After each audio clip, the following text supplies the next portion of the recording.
Welcome to All Steelers Talk, your home for everything Pittsburgh Steelers, presented by allsteelers.com.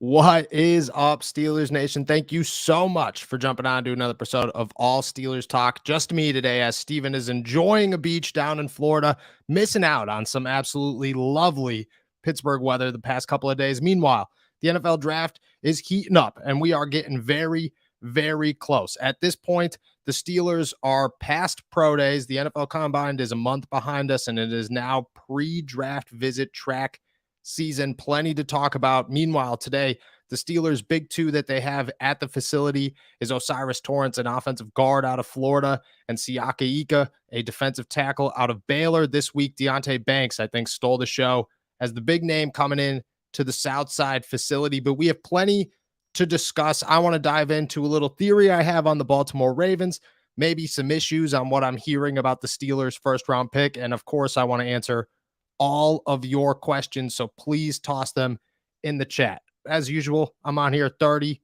maybe an hour, as long as we could go to continue and answer everybody's questions. So thank you, and toss them everything out there. Let's start here. Chad, do you think they will trade up for an offensive tackle given the roster reconstruction? So this is a big one, and I think this is a perfect way to launch this one out. The Pittsburgh Steelers are in a very, very strange situation. Pick 17 is, on paper, a great pick. It's a pick that should allow you to draft somebody that you could see as an immediate starter in 2023, somebody that you could see come in here and make an impact and be a star for the future. The problem is where the Steelers pick with the teams in front of them, they all somewhat align with the same needs. So the Steelers are sitting there hoping that somebody falls to them at 17 at offensive tackle or at cornerback. I guess they could go interior offensive lineman. I'm not going to rule that one out. And even if it doesn't make necessarily a bunch of sense for them to load up in free agency at guard and then go and draft another guard, I wouldn't rule it out. But offensive tackle, Broderick Jones, Paris Johnson, Peter Skoronski. Those seem to be the three definites, right? Those are the three in the first round. If they're available at 17, how could you pass them up? The question is, will any of them be available? And I think that's the issue, the predicament for the Pittsburgh Steelers is, I did a mock draft last night. It was a live mock draft with 32 people who represent 32 teams. And none of them made it to pick 17. Broderick Jones went the pick before to the Washington Commanders. No corners except for Deonte Banks went, hint on who I drafted. It was a very tricky situation. So I started calling. I started making a little bit of noise. Hey, who else in the NFL draft is looking for an offensive tackle or a cornerback and could realistically grab one in the first round? And the answer was literally all of them. And I think that's where the Steelers run into a situation. Will they trade up? That's the question. It depends on where they go. If you're sitting there at 15 and Broderick Jones is still on the board and the Steelers look at him as an instant starter and somebody that they could really load up and kind of solidify this offensive line with, then yes, I see him as an option. I see him as a top option. I think Paris Johnson is the same way. I think Peter Skoronski, there's some questions about where he plays in the NFL. So maybe the Steelers like that and they say, hey, look at, maybe he plays guard and for some reason we've been really doing our homework on guards, or he could play left tackle and replace Dan Moore Jr. It depends on where. 14, 15, and 16 are the opportunity where if a window is there, the Steelers will move up. If nobody's there at 15, 16, or 17, or they have a guy like Deonte Banks or Joey Porter Jr. who's still on the board and they could say, hey, well, at 17, that's our guy, then no, they won't move. But it depends on who's on the board. 15, I would say 15 is, or 14 is where it starts. And depending on one of those big three names, if they're on the board, a move could happen 100%. All right. Keep it going here. I don't think we need to go up for an offensive tackle. We need to for a cornerback. Honestly, if we get Mock or even Berger, I don't even know who that is. Later, I'd be okay with that. It just means Gonzalez or Witherspoon. I don't know if Christian Gonzalez gets out of the top 10. That's what the big issue is. But at the same time, even when you watch Christian Gonzalez, I'm not totally sold that he's the top corner in this draft class. I think that Devin Witherspoon has everything that Christian Gonzalez offers, Gonzalez just tests really well, and he looks like a corner, and that plays a role. And there's always going to be those people, and I'm going to be one of them this year, where you look at the situation and you go, oh, okay, well, people question Jalen Ramsey and people question this guy and Sauce Gardner and whoever. Maybe that's Christian Gonzalez this year. But I do look at the cornerback class and say, I don't think Joey Porter Jr. is as good as people make him out to be. And at the same time, I think people make Christian Gonzalez too good. And if he goes in the top 10, I think that's a bit of a reach. The guys like Deonte Banks, Devin Witherspoon, I want to toss Emmanuel Forbes in there, but he's too small. Those guys offer really good value at 17. You move up for a corner, I think in this draft class with how loaded it is, depending on what you have to give up, I think you're wasting an opportunity to possibly get 2 corners that you feel very good about. Instead, you're just going to go up and get one that, yeah, he's a star, but there's other stars in this draft as well. Is it worth making a move? That's the big question. But if it comes to Gonzalez, I don't say you go and get him. Witherspoon, he's got to run at some point. You got to see what his 40 time is. If his 40 times, not a 4.6, he's a first round and easily a first round talent. Top 17. Thank you. Appreciate you, Chad. All I know is 80 will be Herbig. Just looking here. Trade Deontay Johnson to the Texans for a corner. Snag Jones at 27. Bring in Landry and D-Hop Super Bowl bound. I love this. I think this works out very, very well. My big question was yesterday, and I was talking to Donnie Droon, and everybody, remembers Donnie. He now covers the Arizona Cardinals. And I said, hey, they really going to release D-Hop? And he said, yeah, I think so. And I mean, if you're the Pittsburgh Steelers, if you're any team in the NFL, but I think the Pittsburgh Steelers are more realistic than a huge chunk of just very wishful teams. D-Hop's on the market. You're going to offer him a contract. You're going to go sit down and you're going to be Mike Tomlin and you're going to say, I am Mike Tomlin. I could convince anybody to come to Pittsburgh. I've done it before. And on top of that, we have a quarterback who's entering his second year, a defense that's loaded, and a wide receiver room that already has 2 great pieces to it. Come be our third. Let's go win a Super Bowl. I don't think that's an illogical argument. I think that you toss that all on the table. If I'm D-Hop, I'm at least considering it. It's a much better move than the Baltimore Ravens. Even if Lamar Jackson is back, it's a much better move than the Baltimore Ravens. That team has nothing outside of their quarterback and defense. Steelers have a very young, put-together team. Yeah, they need an offensive coordinator, but I don't know. I think it could happen. I'm not into trading D-Hop, and I think Landry Jones is about at the end of his career, but I'm not upset about it. I think either one of those, I think you have to go get a slot corner at some point. And if it is Jarvis Landry, I'm not disappointed in the decision just because Calvin Austin has so much upside that I think he could be your primary guy while Jones just kind of plays like a veteran role. And you do need a veteran presence. I think even if they do draft a slot wide receiver, which I expect from them, you got to bring back a Miles Boykin. You got to go get somebody because you need a veteran in that room, an older veteran who could just be a reliable pair of hands off the bench. Right now, they don't have that. Keely Ringo has the tools to become Jalen Ramsey with Terrell Austin. Yeah, I kind of like that. I think Ringo is a very good piece to watch at 32. I think if he's there, the Steelers have a really good opportunity to kind of, potentially land somebody who could be a steal in the draft. There were reasons that he was considered a top 10 pick coming into the season. It's the NFL draft. People move all the time. He just happened to be the guy that slid. His tape wasn't great this past season, but you can make an argument with a bunch of guys all the time. Noah Sewell was the same way. I think these guys, once they get into the NFL, you see, oh, okay, well, there was a reason that these guys were once considered so high on a lot of people's boards. Could be a move. Keely Ringo is a name to watch at 32. I've heard they absolutely love Keely Ringo. I've heard that from a number of people that he is very, very high on their draft board, and I would watch that name even at 17 if everybody else is gone. I think that's a reach, but, I don't make the decisions. Herbig has the exact same pass rush move as TJ Watt. Yeah, Herbig does. I think Herbig would be awesome. I would love to see both of them. Let me just tell you, when I met Nate for the first time, that dude instantly became my favorite player in the locker room. He is just a big ball of life. It is awesome. He's got the best smile. He's always so happy. I mean, to have his brother, I could only expect the same thing. And it would be nice because edge rushers are my rule of thumb with defense is linebackers in general, edge or inside linebackers are just like very scary human beings. They're very nice. TJ is a very nice human being. Alex Highsmith is one of the most kind humans I've ever met. Bud Dupree was the same way, but they are just naturally intimidating human beings. Nate Herbig at the other side, the least natural, scary human being of all time. So I can only imagine his brother Nick is the same way, and that would be so nice to add him to that room. Would feel very good about it.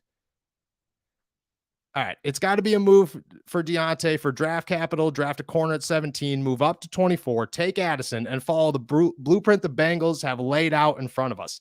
I like this one. Okay, let's break it down. Just so everybody is aware, according to Brooke Pryor of ESPN, just got the tweet. The Steelers are hosting 4 pre-draft visits today. Tyreek Stevenson, Siaki Ika, who I said, Osiris Torrance, and Anton Harrison out of Oklahoma. Big names to watch, 100%. All right, let's break this one down. Deontay. So you trade Deontay. I'm 100% against trading Deontay. I think the hate for Deontay is ridiculous, but I've said that for a year now, and I'm going to continue to say that. It's never going to be a different opinion of mine.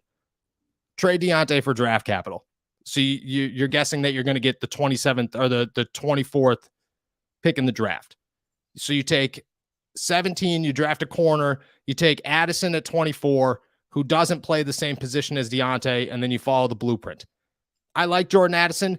Maybe he's better than Deontay Johnson. I would not in a million years say that he's as good as Deontay Johnson right now. Wouldn't even say he's anywhere close to Deontay Johnson right now. And I'm very nervous about where he peaks, where the ceiling of Jordan Addison is in the NFL and how well you could utilize him across the field. Because I think right now you're just kind of looking at a guy who, yeah, he's a really good slot wide receiver, and I thought he had way more upside, but his down year at USC made me a little bit nervous. I get it. He dealt with injuries and a new offense and whatever, but I don't know, man.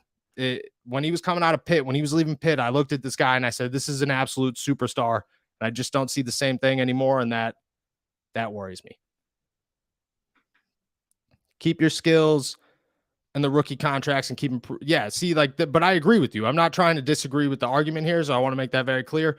I think that the blueprint of building a young team and keeping it cheap is huge. Deontay Johnson is not expensive, but is huge. And with a rookie quarterback to load up and build a team, I've said this before. I think that the Steelers Super Bowl window is now open.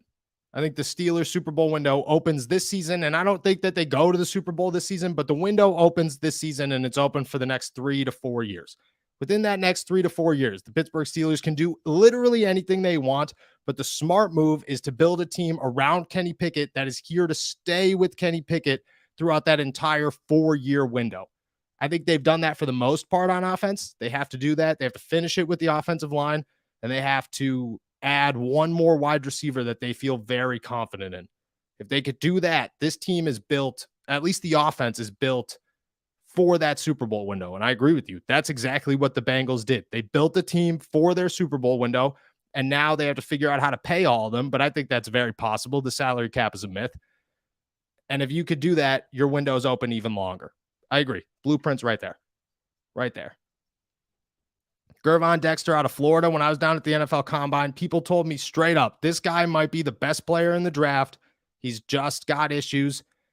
People are worried about his off-the-field antics, and he's raw. He's very, very raw. But he's got the skill set and the physique to be an absolute monster in the NFL. I think him, and Derek said this last Friday, maybe 2 Fridays ago, he believes that either Dexter or Keanu Benton out of Wisconsin are almost a lock to be a Pittsburgh Steeler. And I kind of agree with them. I think that they're going to go get that defensive tackle, defensive end guy, bigger body to kind of play with DeMarvin Leal and insert himself as a depth piece into the defensive line. My issue with Dexter is that he can't really do much this season. You got to look at him like an Isaiah Loudermilk, but way more potential. He could come in here and be a star in 2 seasons, but he might need that full 2 seasons before he develops into anything. Reminds me of Taco Charlton, a dude who had everything going for him, just wasn't ready to play in the NFL yet. The difference is Charlton was obviously a first-round pick. Dexter will not be a first-round pick, so that takes a lot of pressure off, but you have to be willing to wait for this guy. But I agree. I think he's great. I like Broderick Jones. I think he fits the O-line of the Steelers are building. If they can move up a couple of spots, like no further than 13, yeah, I agree. 14, 15, 16 is my landing spots right there. Maybe 13. Take Jones. I think, yeah, and then you have a nice pick for corners at 32. I agree with this one. I think Broderick Jones is the number one pick at 17. I think he's the most realistic left tackle option to slide to 17. I think that if he's available at 14, 13, maybe you go and get him. He's an instant starter. I think he has the most upside of any tackle in the class. He's an absolute monster. He's built. He's ready to play. You have, just like you said, you have so many corner options in this draft, and they're doing their homework on so many of them. Think about it like this. Emmanuel Forbes is a risk at 17, but at 32, if he turns into a monster, he's an absolute steal. The pressure at 32 is so much lower than it is at 17 to find your corner, that if you could go get your tackle at 17 or earlier than 17, depending on what you have to give up, to get somebody at 32 that could come in here, play a role on defense, learn from Patrick Peterson for 2 years, and then be a starter. I mean, and I expect him to be a starter earlier than 2 years, but to learn from Patrick Peterson for 2 years, I mean, that's a steal. That's a steal, especially a guy who, I mean, 6 pick sixes, 6 of them, 16 interceptions. The dude's a ball hawk. If he wasn't small, he'd be the top corner in this class. I think easy. Jalen Duncan. I don't really know if I know who Jalen Duncan is. Toss me a name out here. I'm better with positions and players. Just reported that Witherspoon ran a 4.440 or a 4.440. Yeah. A low 4.440. That's huge. That's huge. That's all you want. He's my guy. Witherspoon is my dude. I think he's physical. I think he is the best overall corner in the draft. Could play inside, can play outside, has the speed apparently, is a big hitter, has the size, has the ball skills, has the sight, ability to play man and zone. Witherspoon's my guy. He is my top pick. He's not going to be the top pick in the draft. I will give you guys a little bit of insight on SI's Fan Nation draft that drops next Tuesday. Don't be tossing this out on Twitter yet. I'm going to get in trouble. But both of them, Christian Gonzalez and Devin Witherspoon, go in the top 10. That's all I'll tell you. It was a rough way to start for the Pittsburgh Steelers, but I could see that happening. I could see a guy like Devin Witherspoon just climbing up draft boards right at the end there, and somebody saying, well, we want this guy, because that's what the NFL draft is. If he's your guy, you're going to take him. And I think he should be the Steelers guy, but I don't know if he falls close enough to get there. I don't think this is regime is with the brotherly love thing with the Nick and Nate. Yeah, it would be nice. If at 17 there's a tackle and a CB who both are worthy of the pick, what pick do you see them? So, okay, let's put a prime example. Let's just go Christian Gonzalez and Broderick Jones. Both of them on the board. I'm going Broderick Jones. The reason is you could find another corner at 32 and feel very comfortable, but you can't find another tackle at 32 and say, this guy is going to be an instant starter and make this team ready to go win right now. And at 17, you're looking for a guy who's ready to come in here and be an instant impact on your football team right away.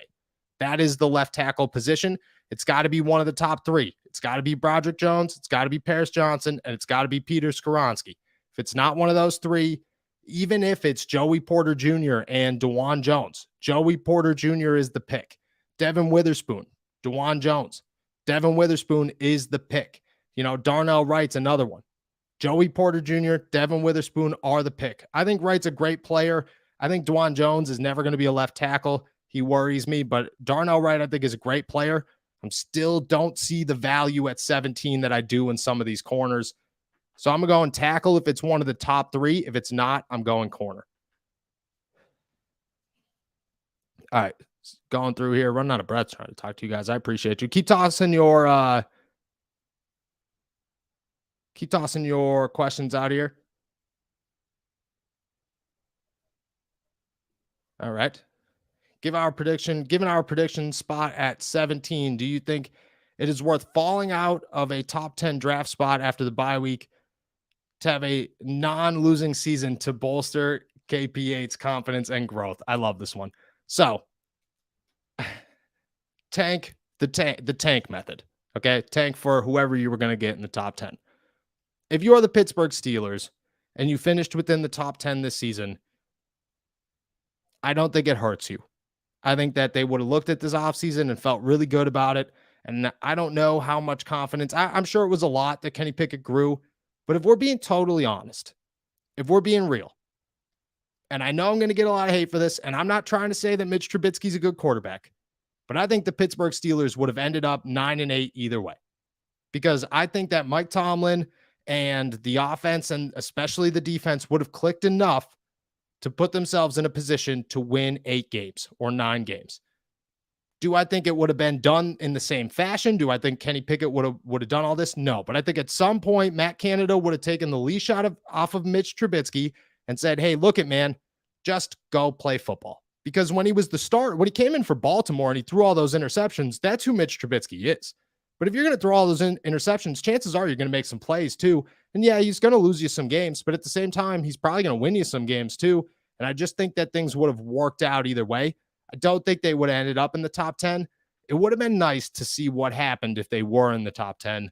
I don't know where they'd go. I think they'd just select a tackle and feel very, very good about it. But it would have been very, very interesting. It would have been more interesting to see where the mindset is right now, because you talk to Pat Freiermuth, you talk to Calvin Austin, you talk to Deontay Johnson or Najee Harris or Kenny Pickett or whoever, this team feels really good about the future. You finish 3-13, I think that's a totally different story.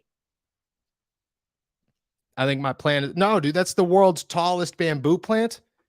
And it's dying a little bit in the middle there, but that's just what they do. Like, they just suck a bunch of water every single day. The leaves turn a little brown and then they spruce right back up. You can see it's got a little baby brother popping out right next to it right there. Don't you worry. I've had that bad boy for years.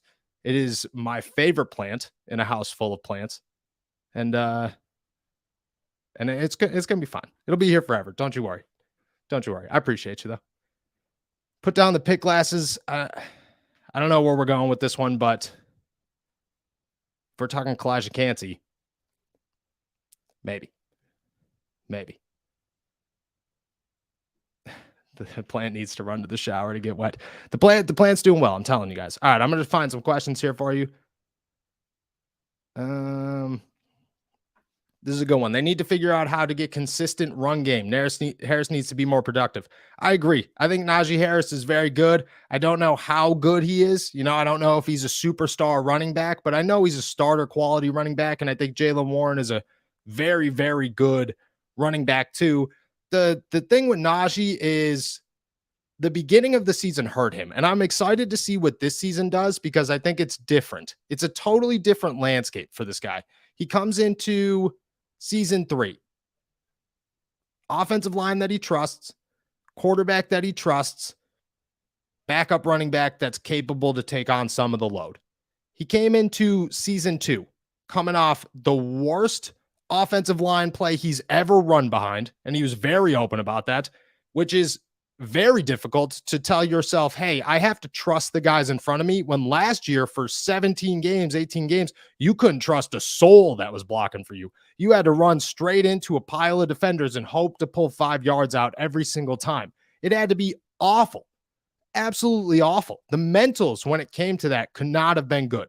You have to put that into account. You have to look at Najee Harris's first half of the season and say it had to take some time to trust your offensive line, because how bad the Steelers' offensive line was his rookie season is just uncomparable. There is no offensive line that was that bad. I've never seen an offensive line that is that bad. It was so terrible. On top of that, he was dealing with 2 foot injuries. Those clearly held him back, and then he wouldn't open up about him until afterwards. He was dealing with that the first half of the season. The second half, he looked good. I want to see more explosiveness. You got to be able to burst, 40 to 50 yard runs. You got to make a big play that takes it 80 yards to the house. You have to be able to do those things. I think Najee's got that capability, but I want to be able to see it. I'm worried right now that he doesn't have the burst that he once had in college. I would like to see that this season, but I'm not ruling it out. I'm definitely not ruling it out. Paris Johnson, a lot of Paris Johnson love. I'd love to get Jackson Smith-Njigba. I think that Jackson Smith-Njigba is the only wide receiver that I would take in this first round and feel very, very good about. People are worried about his health, whatever. He's a natural pass catcher. He's quick. He's elusive. He's twitchy. I think this guy is a great wide receiver. I don't know if he makes it to 17. If he did, and this is a big question, like the Steelers didn't bring him in for a pre-draft visit. I don't know if they're going to, and I don't know if they really have any interest in this guy. But if he's sitting there at 17 and there's no offensive tackles and your top 3 or 4 corners are off the board, let's say Deonte Banks is gone. Let's say up to Deonte Banks has already been selected in the cornerback room, and all 3 offensive tackles that I believe are top 17 picks are off the board, and Jackson Smith-Njigba sitting there. If you're the Pittsburgh Steelers, you're going to think about it. You're not going to sit there and say, well, we're not going to draft this guy. You have to at least consider it. Omar and Mike Tomlin will sit there and they'll say, oh, we need a wide receiver, so let's have a conversation. I think he's a possibility, but I think the dude is electric. I love this. If he didn't get hurt, I think he's a top 10 pick. Like look at as that guy that, you just can't pass up as a wide receiver. Do we trade Deontay Johnson draft night? 0 chance. No, I don't know where the Deontay Johnson trade talk always comes up. It's never going to go away. I understand that. He's not being traded ever. The Steelers love Deontay Johnson. There's plenty of reasons to love Deontay Johnson. So no. Thoughts on Josh Downs? I had Josh Downs going to the Steelers at pick 32 in my third mock draft. And I think he's a great wide receiver. I think for a second round talent, possibly a third round talent, if he somehow slides there, great wide receiver, slot guy, very quick, very twitchy, has good hands. The Steelers did. They told him that he had the quote unquote cleanest workout they've seen in a long time. I think he's going to be on their board. I think he is a better option because he's a second round pick. So if he's there at 49 and the Steelers are just looking at him and saying that's the best player on the board, they'll feel very comfortable about that pick. I think he fits the need for them. My big worry is the slot corner. We want our type of slot corner. Well, Jonathan Mingo's like the only big slot guy in this entire draft. And if the Steelers are looking at another Juju Smith-Schuster, that's going to be their call. I think that they have much more success if they go another Calvin Austin route with a Josh Downs, a Jordan Addison, or whoever in that second round. A Marvin Mims is a sleeper who comes in here and is another electric, explosive, smaller guy that could work with Kenny Pickett because they need speed. They have no speed on this team, and Calvin Austin's going to fix some of that, but you need somebody else. Love Josh Downs. Would I trade Deontay Johnson for DeAndre Hopkins? I'd probably trade like my right arm for DeAndre Hopkins, if we're being totally honest. I don't know if there's a name in Pittsburgh on the offensive side of the ball outside of George Pickens and maybe Pat Freiermuth that I'm not trading for DeAndre Hopkins. Those might be the only 2 names that I'm saying, okay, well, that's where the line is. Everybody else, Najee, Kenny, Jaylen Warren, Connor Hayward, the entire offensive line, Mitch Trubisky, Mike Tomlin, I don't care. DeAndre Hopkins, easy. Future Hall of Famer, greatest hands in football. I mean, and people are like, oh, well, he's getting old. He's a wide receiver. Like, OBJ is 32 years old or something, 31, 32 years old, coming back from a torn ACL and not playing football for a year, and he's still going to get like $12 to $15 million a season, and he's going to be explosive and win games. Wide receivers could play for it. It's the NFL. It's the new NFL. Yeah, easy. Love this question. Yes.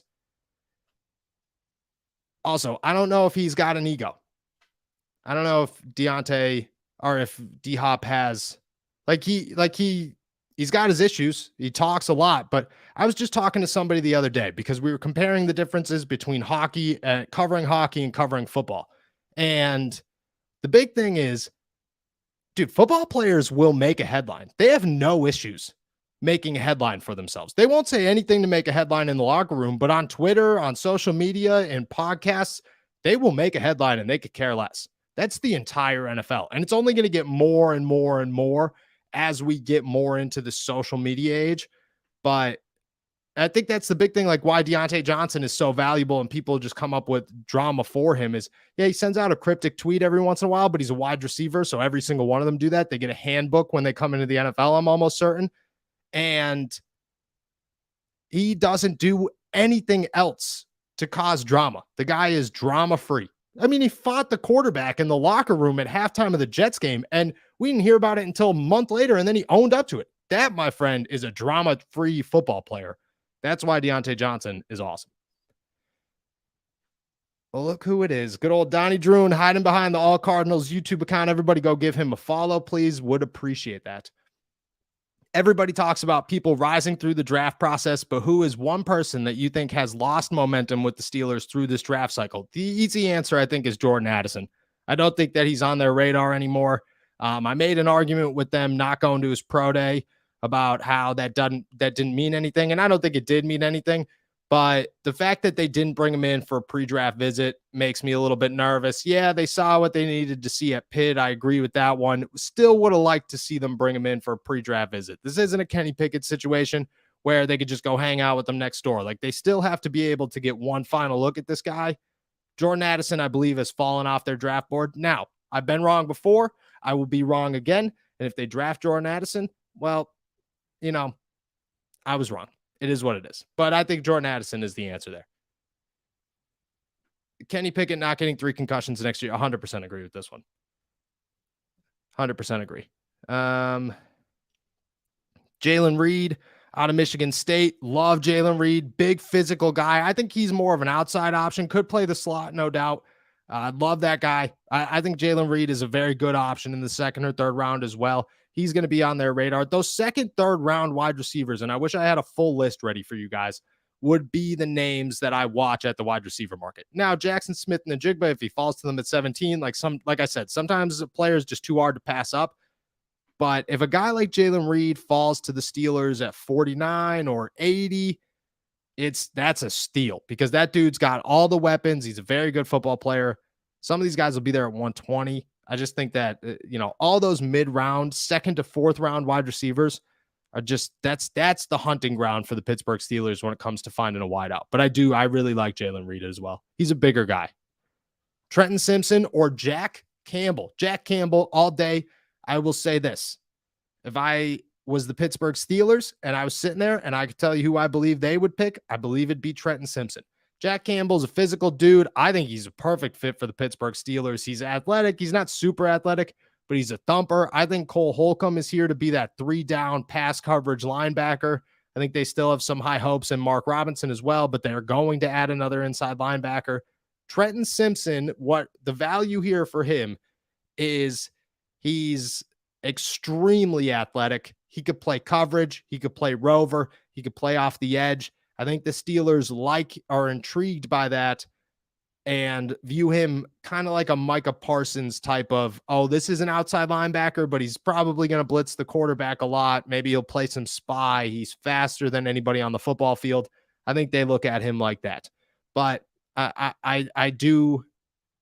would go Jack Campbell. If I was guessing what the Steelers would do if both of them were on the board, I think they'd go Trenton Simpson.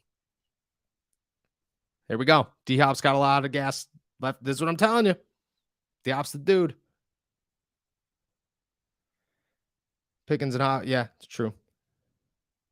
So Lucas Van Ness, Keely Ringo, and Drew Sanders. Lucas Van Ness is going to go top 10. This dude it blows my mind that he does not have more momentum than he does. Right? He's just like a quiet riser in the NFL draft. He's definitely going to go in the top 10, but it doesn't seem like anybody's talking about him. He's a monster. I don't know if he's going to play outside or if he's going to play interior in the NFL. I think he's a better defensive tackle than he's going to be an edge rusher.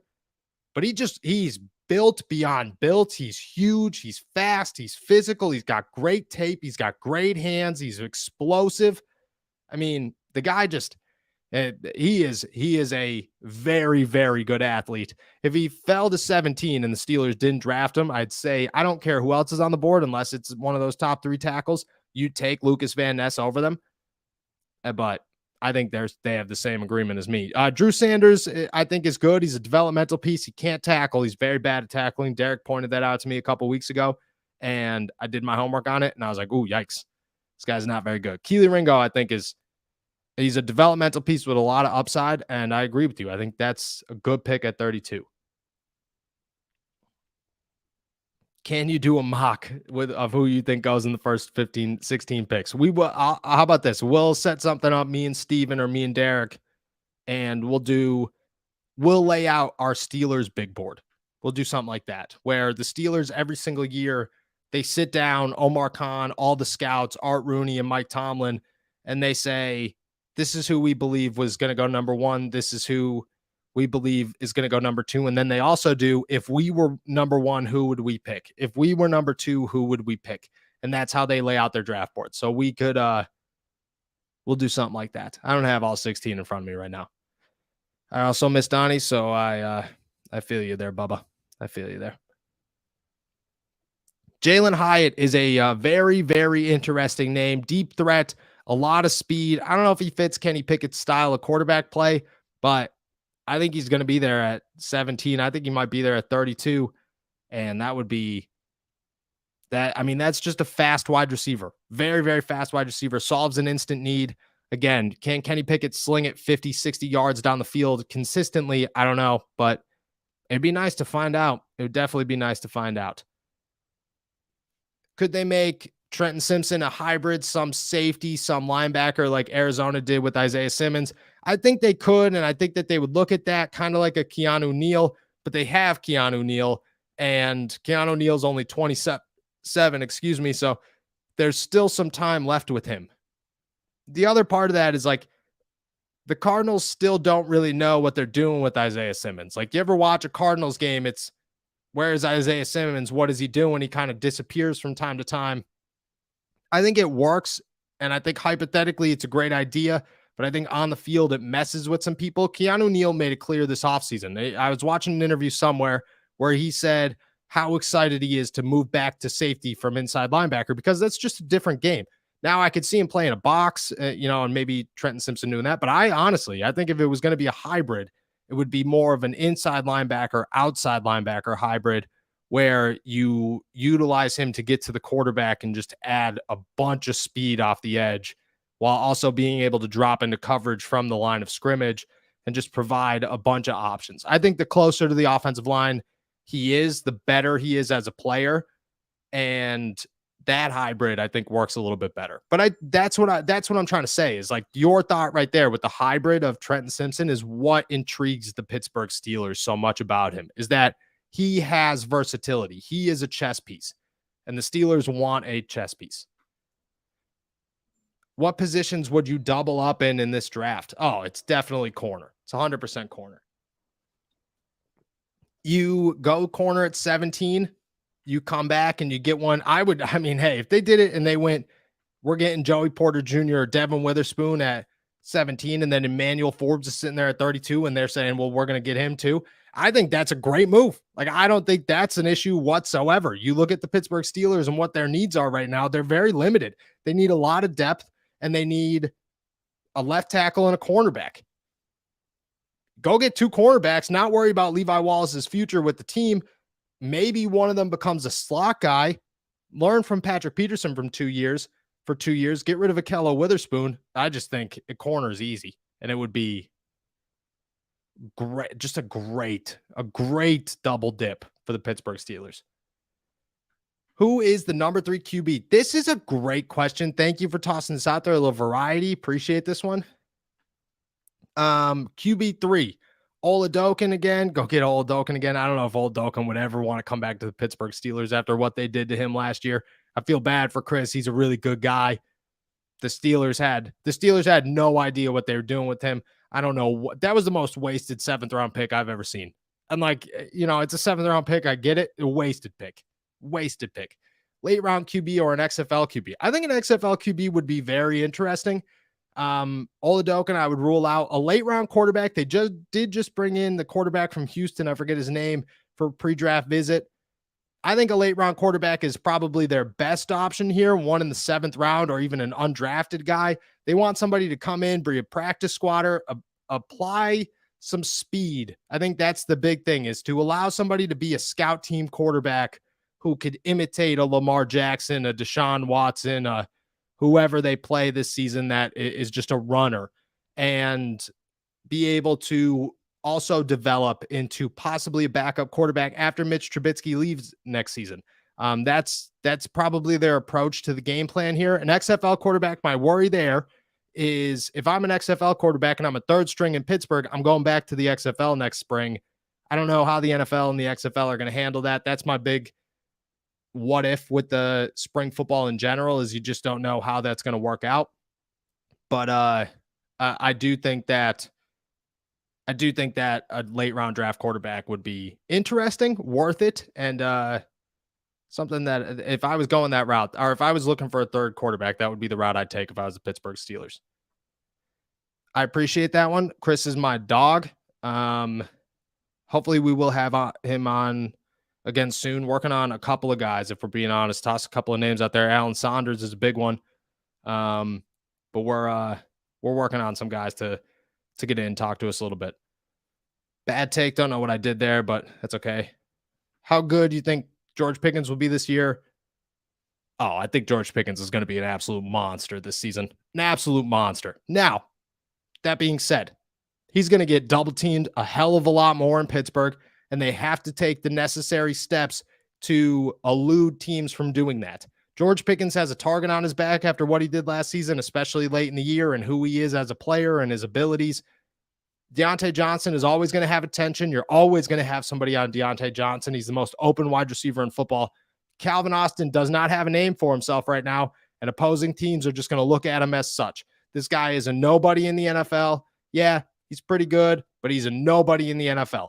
George Pickens is going to get double teamed. You have to be able to have enough weapons on the field to remove that double team and let George Pickens cook, because, man, I think he could have one wild season as a sophomore. I think it could be just like the beginning of something special for a guy in the NFL. I said this way back in the day. I remember people call me crazy when I put out the Steelers to go almost a year ago. It was during OTAs, and I said George Pickens is going to be a star. The dude is amazing. This is the most talented wide receiver I've ever seen in person. Blah, blah, blah. People rip me apart. Dude, you're jumping the gun. I can't believe this. He hasn't even played an NFL game. Blah, blah, blah, blah, blah. Look where we are. George Pickens has all the natural talent, all the physical freakness that you want in a superstar. It is all there. He's a very smart person. He works well with Kenny Pickett. He's driven. He connects well with the other wide receivers. He's got Deontay Johnson to kind of mentor him into an NFL vet, because Deontay is a very good leader, and to learn from him is huge. I think George has all the pieces in place, but the Steelers need to be able to take attention away from him with just one more wide receiver. You need one more at least that takes up some attention. Zay Flowers is a good one. I think he's slept on. I'm surprised the Steelers haven't shown him more interest in this draft process. I don't think he's on their board, but I think he's going to be a stud. I love Zay Flowers. I was surprised he wasn't higher than guys like Jordan Addison and Jackson Smith-Njigba coming into the draft process because of how good he was, especially the last 2 years. All right. A third rotational pass rusher or a speedy wide receiver, which would be a better value to get in free agency after the draft. I think that's when Bud Dupree gets signed, is after the NFL draft. You bring him back in if he doesn't get a contract elsewhere, and you move forward like that. But I think both of them. And I don't think it's a speedy wide receiver. I think you get your speedy wide receiver in the NFL draft. I think free agency afterwards at both positions go Bud Dupree, hopefully. I think that's still their attack right there. And then a very reliable set of hands who's a veteran coming into free agency, possibly on top of Miles Boykin, or it just being Miles Boykin. I think you bring somebody in, and I think Miles Boykin's a good wide receiver who doesn't get utilized as a wide receiver. Do I think he's a starter? No. Do I think he's coming off the bench as that first guy? No. But do I think he's a reliable set of hands? 100%. I think you go into free agency, you get that reliable veteran, and you use the NFL draft to get your speed. And then at edge rusher, if you don't draft an edge rusher, which I don't anticipate them doing so, then you use that and you go get Bud Dupree. That's how I believe that they handle both of them. All right. Michael Mayer, that's a good one. Get a little tight end. I don't know if they need a tight end. Does Pickens offer any after the catch ability? He seems to go down almost instantly after catching the football. Most times he's getting, he's got 4 guys on him. I think that's the big question with George Pickens is he's incredibly fast.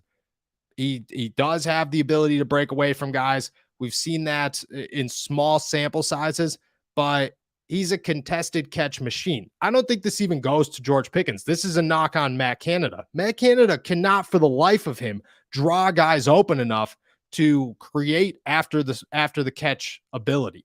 That's 100% on the offensive coordinator. I mean, I don't have to go on a rant about who Matt Canada is. We all know, his limitations as an OC, and that's a huge one. I think he's got that ability, but he's not going to create it. Like, that's the thing about George Pickens is he's not Deontay Johnson. Deontay Johnson, every time he catches the football, there's space between him and the corner. In George Pickens' case, there's not that space. So you have to draw that up as an offensive coordinator. Matt Canada is not capable of doing that, at least not from what we've seen. And I don't think George is as smooth of a route runner and as quick of a route runner to create that space naturally. So something's got to click there. I'm interested to see what year 2 brings, but he does have that ability.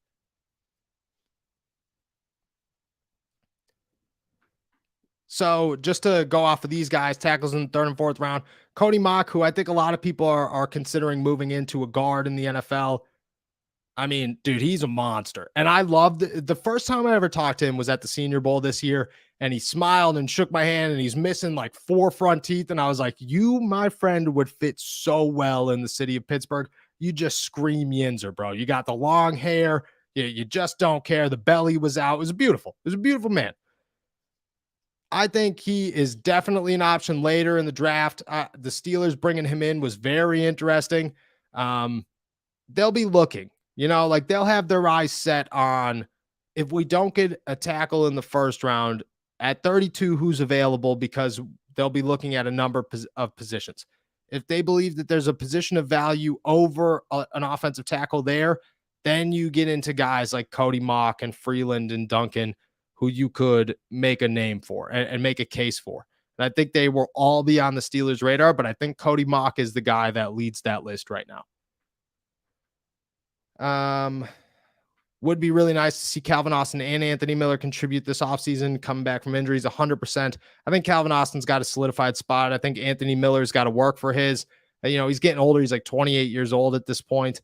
Hasn't played for the Steelers in a regular season game yet, but I think he's good. And I think he was on pace to have an opportunity to make the roster last season. So I'm excited to see what he does this season. There's a reason that the Steelers kept him around. They didn't just keep him around because, he's here to be on the practice squad. They kept him around because he's got an opportunity and had one last year, and they'd like to see where he goes. I agree. I think there's some upside there.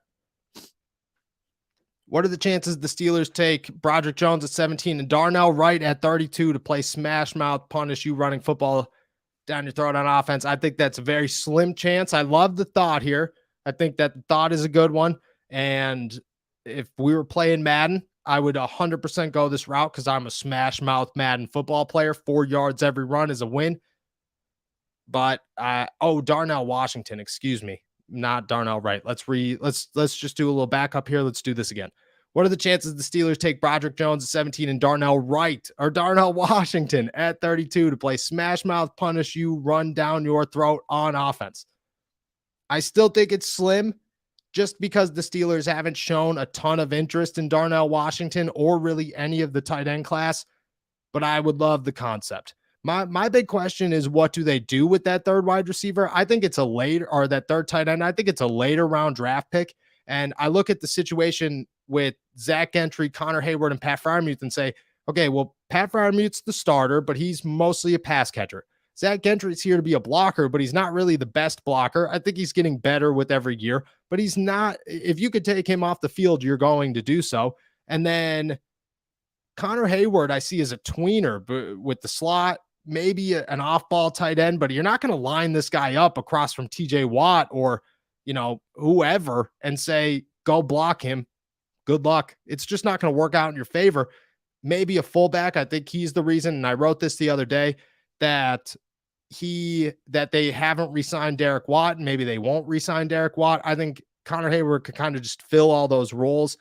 and it leaves the door open for the Steelers to add another tight end in the draft. Brenton Strange, they sent Alfredo Roberts to his pro day. Would be very, very interesting to see how they approach the position. Darnell Washington would be awesome. I love that guy, but I don't think it's realistic. I'd say the chances are low, but I like your thinking. I like your thinking.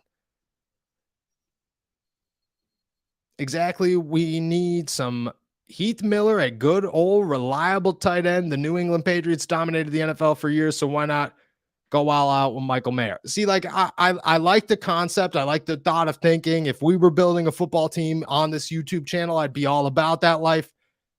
But the Steelers don't think like that. And in Matt Canada's offense, they're looking for speed instead of tight ends. And again, I don't know if I agree with this situation, but that's just how they're going. They just haven't paid any attention to the tight ends, unfortunately. Austin's foot is suspect. Addison will be there at 32. I don't think Calvin Austin's foot is that suspect. Talking to Calvin and just learning about his injury during the season, he suffered a Liz Frank sprain. Hope he can't come back, but Liz Frank sprains are very wishy-washy. To come back from one that early like Najee did was huge. And then he had to undergo surgery because of a setback. I think he's ready to go. I wouldn't expect it to be a lingering issue. And I like Jordan Addison. I think Jordan Addison's a better player than Calvin Austin. If he's there at 32, there's an argument to be had. 100% an argument to be had. Antonio Johnson or Jordan Battle? Antonio Johnson, baby. I wish the Steelers put more attention into Antonio Johnson. I think this dude's a stud. I think he's a sleeper at the safety position. I think he's one of the best safety. I think he's better than Jamie Robinson, if we're being honest. I think he's possibly the second best safety in the class outside of Brian Branch. Like, dude's a monster. Jordan Battle, I like Jordan Battle a lot. He's a thumper. He could go get the ball. Antonio Johnson, man, I think is just an all-around safety. Very, very good asset to have for your football team. I'd go Antonio Johnson all day. But the Steelers haven't put any stock into him so far in this process. And it's somewhat upsetting because I think that they're missing out on a real guy to really make an impact at the position. A lot of Jordan Addison love. Is there any chance of scooping up Jordan Addison at 17 or 32? I'd say there's a chance at 32. 17, nobody should expect 17. But the fact that they didn't bring him in for a pre-draft visit has to leave some question marks. I don't know if that necessarily means that he's 100% off their board, but it just sure looks like the Steelers are not super interested in Jordan Addison. Him saying, come get me during the NFL Combine, yeah, awesome. I'm sure he would have said that to every other team too. Kenny Pickett, I think pounding the table would work at 32. I don't think it would work at 17, depending on who else is there, but I don't know if the value's there. Elijah Riley or Trey Norwood, who would you rather keep? Trey Norwood, he's younger, he's versatile, he's a very, very intelligent guy, he's a good special teamer. Elijah Riley's good, but he's a practice squatter for now. I just think Trey's super cheap. Not that Elijah Riley's not cheap. And he's got some potential. He's a good student of the game. The locker room loves him, and they don't dislike Elijah Riley, but everybody loves Trey Norwood. So I would go Trey Norwood. Do I think Matt Canada gets fired mid-year? Mid-year is a big emphasis here. No, I don't think he gets fired during the season. I don't want to be the bearer of bad news, but I'm going to be. I think that the Steelers possibly keep Matt Canada longer than anybody wants him to be here. I have heard rumbles, and I do not know how confirmed these rumbles are, and I don't know if I'll ever hear how confirmed these rumbles are, but I have heard rumbles that Matt Canada might actually have 2 seasons left on his contract.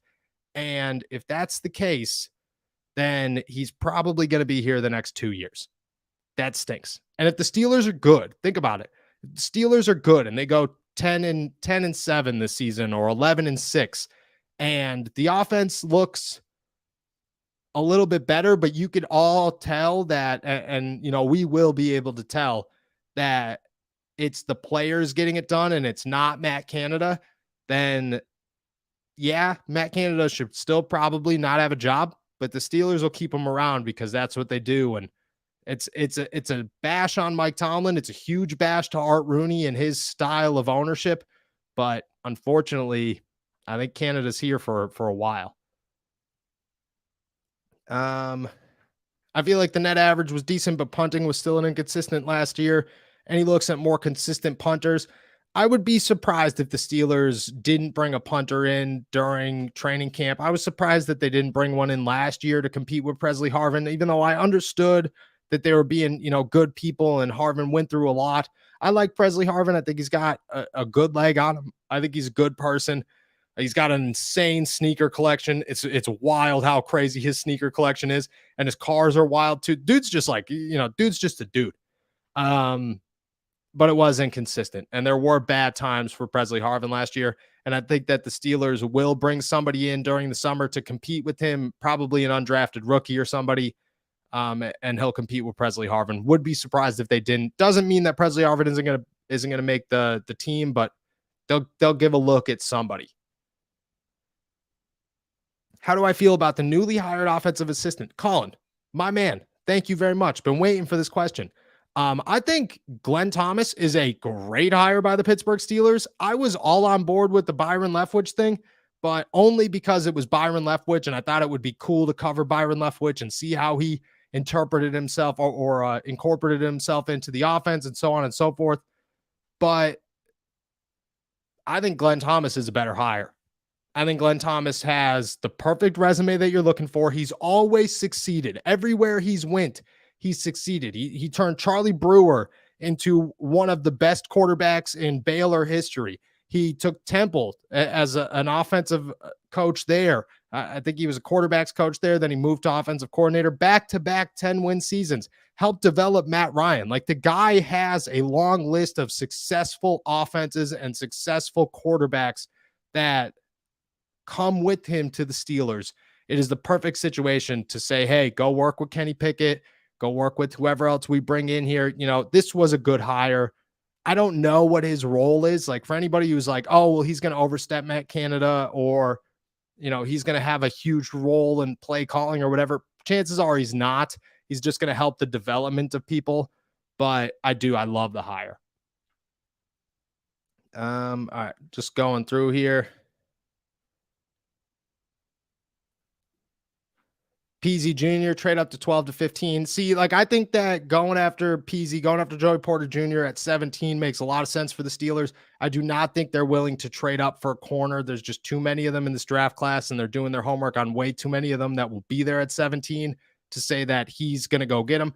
I also think that Joey Porter Jr., he has all the ability, but he sits much lower than a lot of these guys on the what he can do right now. And I think that's what makes a good case for him at 17 is he could come in here. He has his dad in city. Patrick Peterson's here to work with him. It's all the tools to become a great pro, but I think you can make that case about anybody that comes in at 17. I don't think he's a player you move up for. I think if he's there at 17, that's probably their top option, but he's got to be there at 17. My record prediction for this season is I think the win over under is 8.5. I actually know it's 8.5, and I'm just waiting for FanDuel to put it up because I'm hammering the over. You have to hammer it's been 16 years in a row. You go with what you know, and what we know is that you pound the over. It's going to be more than 8.5 wins. All right, just going through here. Would the Steelers bring Derek Watt back? Yeah, I think that they could bring Derek Watt back.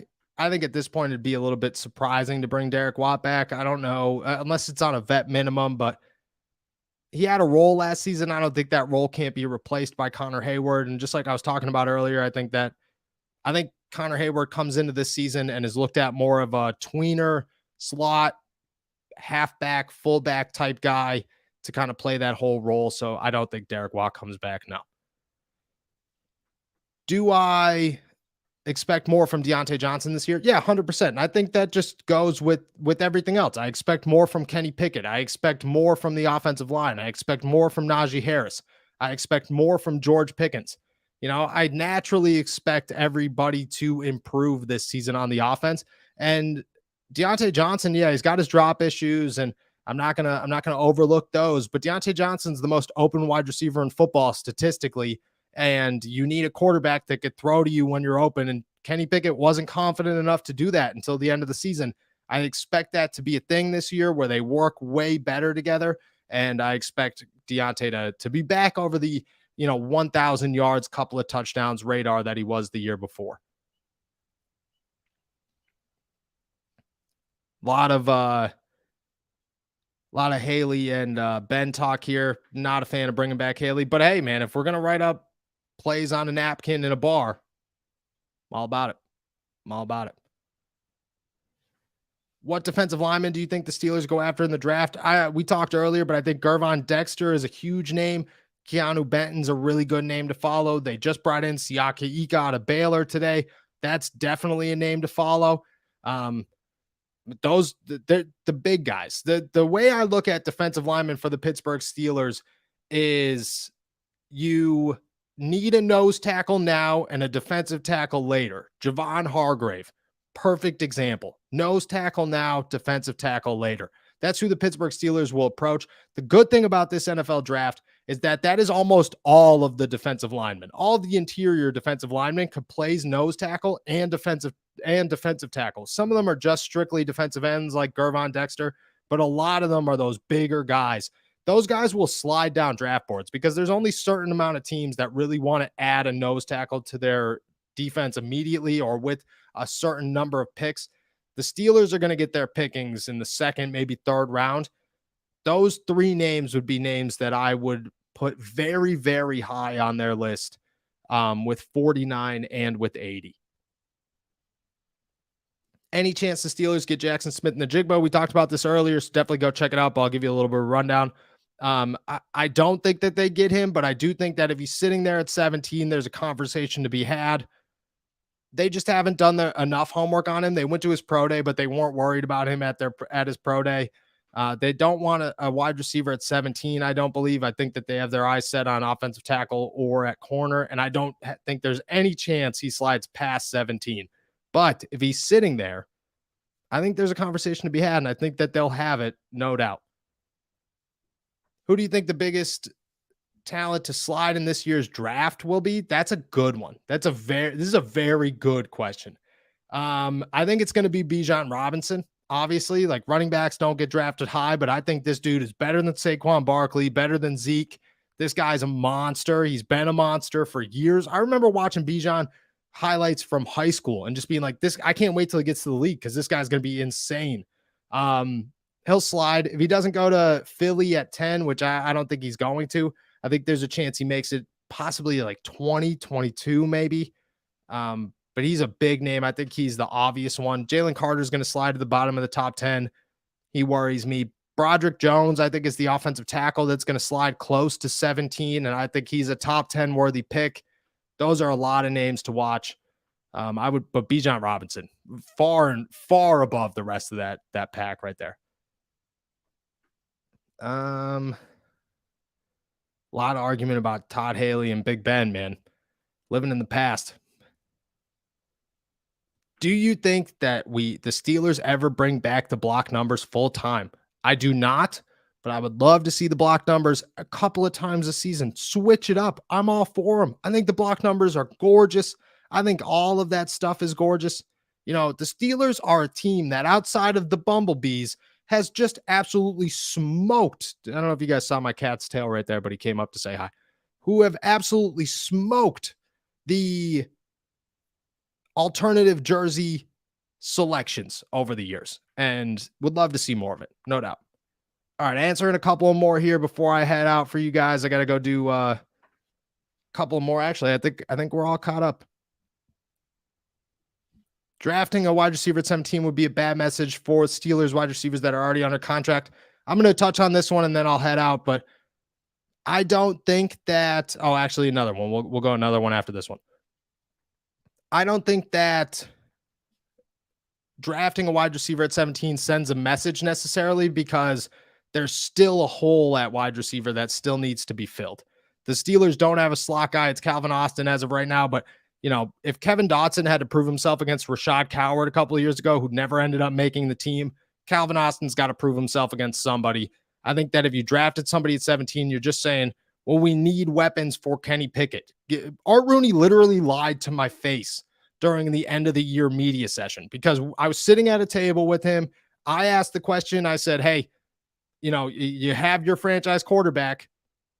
Is this the offseason that you go and you build around him and you grab as much talent as you can? And he said, no, we like the guys in place. And he named Steven Sims as a guy that was in place, and then they let him walk. So clearly that wasn't the plan. The plan is to add a bunch of talent around him this offseason. And I think they want to do it with the offensive line, but they understand that they need more wide receivers. I think there's 2 more wideouts coming to this roster, possibly a third, but I think minimum 2. Minimum 2. Show us the cat. The cat left. He came and went. If you go back, you'll find him in some episode. I don't know where, but good old Fitzgerald, man. He makes his appearances. And this is a perfect way to end right here. Appreciate you, Scott. How far does Jalen Carter fall before the Steelers ponder going after him and trading up? Thank you. I wrote about this the other day and people called me crazy. They said, why would the Steelers ever go up for Jalen Carter? Because he's the best player in the draft. What are you talking about? Well, the second best player in the draft. But still, if Jalen Carter slides past 10, Omar Khan will already be on the phone. I don't know if a deal gets done. I don't know what number they'd have to move up to say this is the number we're definitely going to get him at. But if the Tennessee Titans are on the board and Jalen Carter is the headline and everybody's talking, oh my gosh, he fell out of the top 10. Omar Khan is in a back room somewhere on the phone with the general manager of the Tennessee Titans, seeing if he could get a deal done. If he slides to 12, he's on the phone with the Houston Texans, seeing if he could get a deal done. And then the New York Jets and every team after that until he could get a deal done.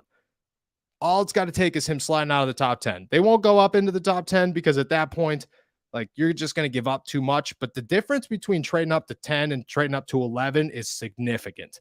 And if the Steelers could have less value, could give up less value to go get him at 11, second best player in the draft, fills an immediate need and gets to work with Cam Hayward in a team, you're talking about an organization who just has a long reputation of guys with bad attitudes who do not show that while in Pittsburgh.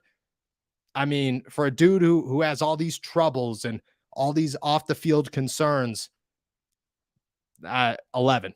We're going with 11, 100%. All right, and with that, we'll answer this one, Tuli. What's my thought on Tuli Tuipulotu? Thank you. I'm awful with names, as you guys have already known. I think he's a great outside linebacker addition. I'm very intrigued with the fact that he's the only edge rusher that the Steelers have brought in for a pre-draft visit. I think he does fit a need and could go in the second round, which I think is the sweet spot for the Steelers and outside linebackers. My big thing here is how high on the board is a backup edge rusher. I think it should be higher than we consider it. But where do the Steelers value it? Because they have other needs. I think a defensive tackle is higher on their list than a third outside linebacker. But this is a guy that, they don't scout the West Coast. They do not do much with the West Coast. Well, they sent somebody to his pro day. We all made a big fuss about how the Steelers had coaches and their big names weren't at USC's pro day, but they sent somebody to go watch Tuli, and that I think is significant. He's on their radar. I think he's a good pick. It depends on where you get him. I don't think it'd be 32. I think it'd be 49. If he slides past there because he's an edge rusher, and I think edge rushers are always have a big bounty on them, but at the same time, some of those guys, after you leave the first round, just start to sink in the draft. I think he's an option. I do think he's an option. All right. With that, I'm heading out of here. Thank you guys so much for jumping on and doing this with me. I had a blast talking with you guys for over an hour. Hopefully I answered as many questions as I possibly could have and gave you guys as much insight as, I could provide. We'll do this again a couple of times during the draft month.